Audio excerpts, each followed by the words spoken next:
I don't know about you guys, but I've never met a vegetarian hardcore. They want to save the planet, but then at the same time, they go out to a steakhouse 5 times a week and they eat a big, bloody, rare steak. And this is relevant for if you're an entrepreneur, business owner, you might be doing the same thing. You might have these big growth goals. You might want to get the beach house and have all these employees and scale, but you're operating out of scarcity still. You're still so scared and fearful. And again, even if you're taking action somewhat, you have big goals, you're operating out of scarcity and growth and scarcity. Again, it's like being a vegetarian and a steak lover. They don't mix. Like, I don't care how you slice it, they're two total opposites.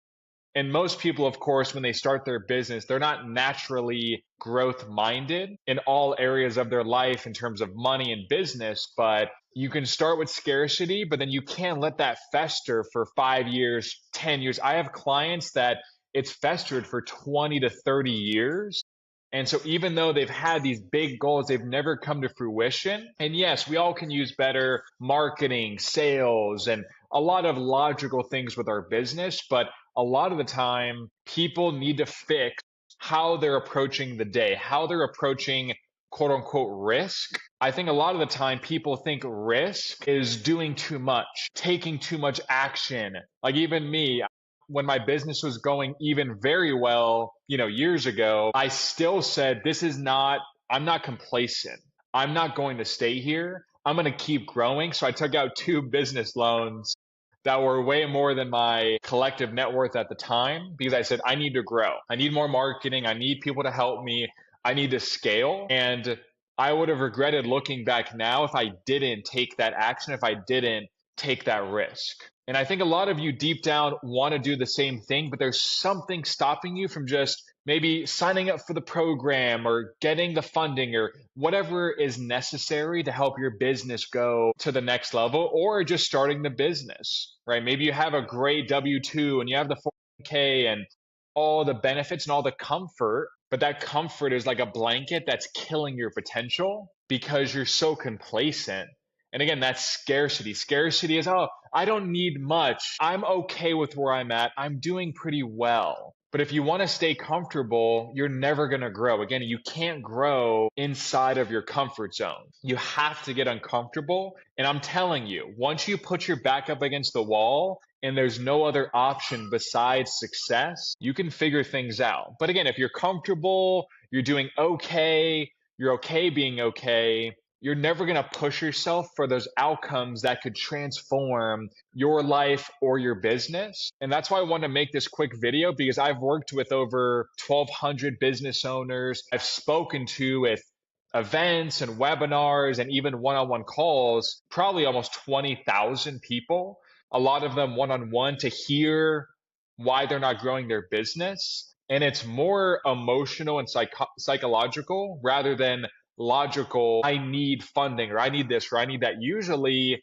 if they're resourceful, they can figure anything out, but you're only resourceful when you have to be. Right? When you hear people's amazing entrepreneurial stories, like myself, I sold my car when I was like 18 or 19 to fund my business. So I was riding my bike to Starbucks to use their Wi-Fi to 7 days a week work on my business. Like you only hear of stories like that when someone isn't comfortable and they have to figure it out. They have to be resourceful because they don't have a mom or dad funding their business. They don't have a cushy job waiting for them. Maybe they didn't go to the fancy school. So use that as an asset though, and put yourself sometimes back into being resourceful by again getting out of scarcity, getting outside the comfort zone, putting your back up against the wall and saying, I'm going to do this and there's no other option besides success. I can't fail. Literally, whether it's financially or you don't want to show your husband or wife or kids that you just kind of quit or failed. This is a real conversation. Again, some of you might be like, oh, like that's a little much. You want your spouse or your kids, your family to say, oh, wow, when Alex says he's going to do something, he's going to do whatever it takes on God's green earth to make that happen by any means necessary. And you want them to say the same thing for you. And you're going to fail here and there. And failure could be you do something and it doesn't work out as well as you want it to. But that's not real failure. Most people fail because they never even try. They maybe do something for a few months, then they quit when it gets hard. Then they do something else, then they quit.